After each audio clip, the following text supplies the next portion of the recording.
Praise the Lord. லூக்கா 1ஆம் அதிகாரம் 31, 32, 33 ஆகிய வசனங்களிலே, இதோ ஒரு கன்னிகை கர்ப்பவதியாகி ஒரு குமாரனை பெறுவாள், அவருக்கு இயேசு என்று பெறுவாயாக. அவர் பெரியவராயிருப்பார், உன்னதமானிய குமாரன் என்னப்படுவார். கர்த்தராகிய தேவனுடைய பிதாவாகிய தாவீதின் சிங்காசனத்தை அவருக்கு கொடுப்பார். அவர் யாக்கோபின் குடும்பத்தாரை என்றென்றைக்கும் அரசாளுவார், அவருடைய ராஜ்யத்துக்கு முடிவிராது என்றான்.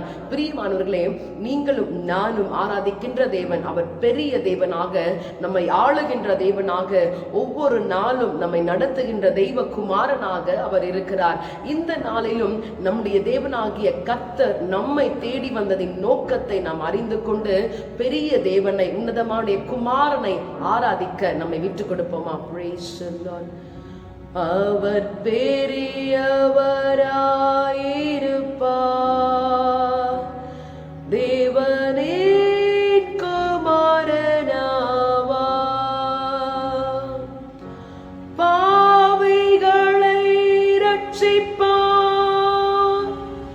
அவர் ராஜ்யத்துக்கு முடிவு மீறாது. நமக்கொரு பாலகன் பிறந்தார், நமக்கொரு குமாரன் கொடுக்கப்பட்டார். ஆண்டவரே, பெரிய தேவனாக, நல்ல தேவனாக, இம்மட்டுமாக நீர் எங்களை வழிநடத்தி கொண்டு வருகிற கிருபைக்காக உமக்கு நாங்கள் நன்றி செலுத்துகிறோம்.